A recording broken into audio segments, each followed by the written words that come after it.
A influência mediúnica. Os espíritos imperfeitos aproveitam-se frequentemente dos meios de comunicação de que se dispõem para dar maus conselhos. Ou seja, quando a pessoa ela não tem muita coerência mediúnica, ela começa a dar comunicação em qualquer lugar, ou então torna-se muito aberta às interferências mediúnicas, os espíritos imperfeitos acabam aproveitando esses meios para influenciar negativamente a comunicação, porque para eles é um momento até mesmo agradável, porque eles se divertem com isso daí. Ou então, quando são maus espíritos, que não têm intenção de se divertir, mas de perturbar, acabam conseguindo realmente criar uma perturbação. A influência material ou moral.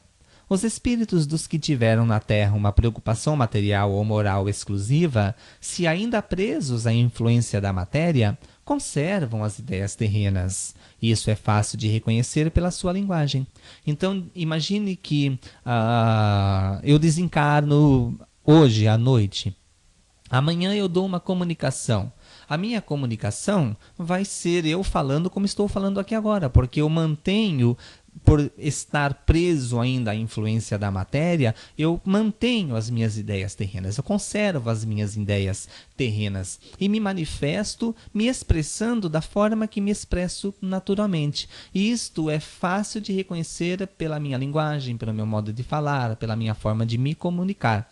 Então os espíritos, eles mantêm por um certo tempo esta influência da vida material. Além do mais, existe também a questão de que o espírito ele se manifesta quando evocado. Por exemplo, imagine que evoquemos Cleópatra. Então Cleópatra, ao se comunicar, ela virá revestida de Cleópatra, ela se identificando como Cleópatra.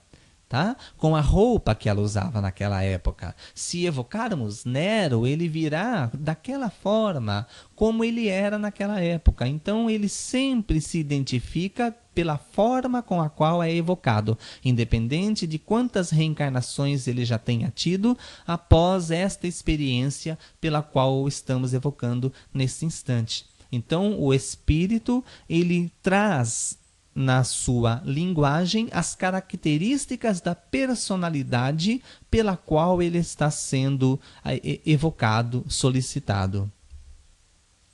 Conhecimento.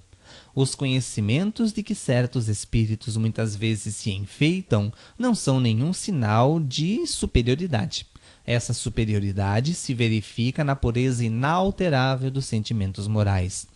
A inteligência não é sinal de superioridade.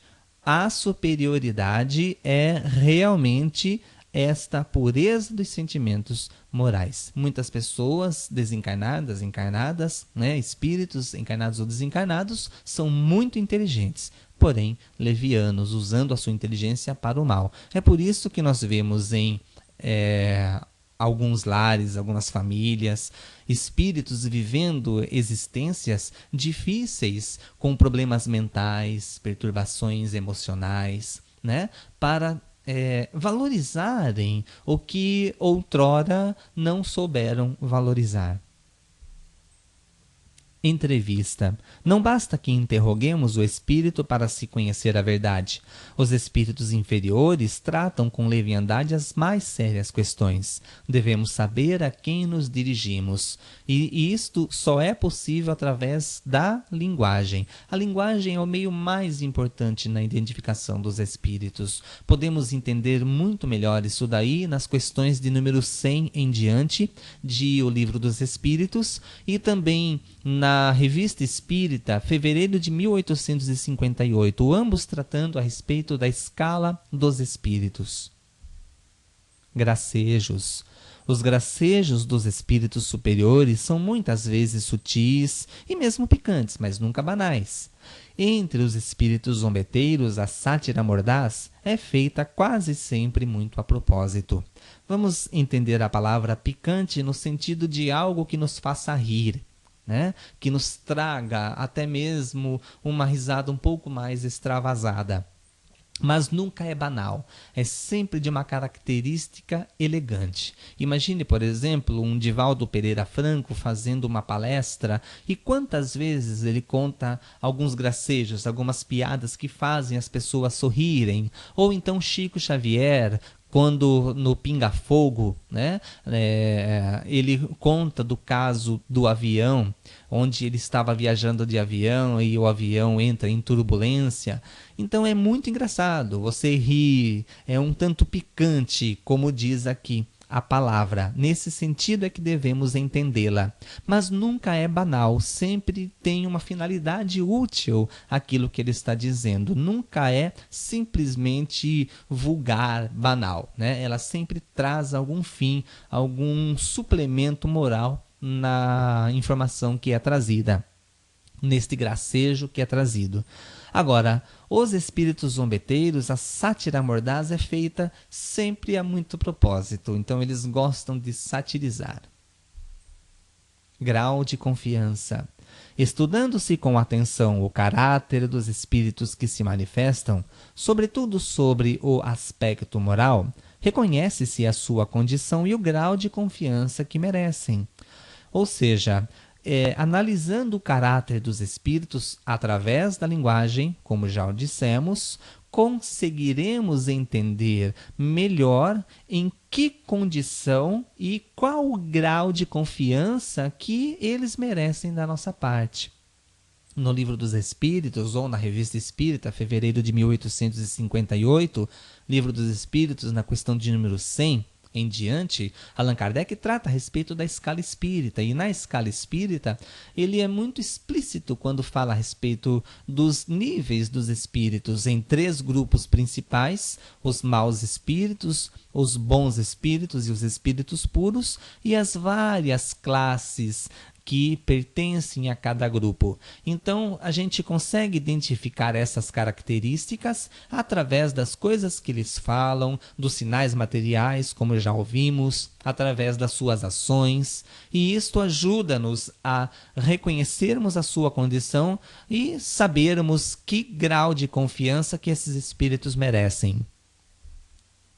Autoridade moral. Para julgar os espíritos, assim como os homens, é necessário antes saber julgar-se a si mesmo. Então, quando nos atrevemos a entrar em comunicação com os espíritos, visto que este é um bom atrevimento, devemos ter esse contato, esta relação com os 2 mundos, é para isso que a doutrina espírita existe, é com esta finalidade que ela veio, que ela está aqui entre nós, e não simplesmente para impressionar os nossos sentidos, entrando por um ouvido e saindo pelo outro, né? Esse relacionamento com os espíritos é muito importante. Agora, julgar os espíritos, analisar os espíritos, para isso é necessário saber julgar-se a si mesmo, ter autoridade moral. Porque como que pode uma pessoa que é viciada condenar aquele que é outro viciado? Então, ele acaba não tendo autoridade para esse tipo de julgamento. Nós precisamos ter condições morais para que possamos atuar moralmente no julgamento com os espíritos. Muito obrigado pela sua paciência em nos ouvir. Lembrando que você pode levar uma palestra com este tema ou com um outro tema qualquer que seja do seu agrado para a sua casa espírita. Para isso, entre em contato conosco pelo e-mail andreariovaldo@gmail.com ou acesse o nosso site, o www.andreariovaldo.com.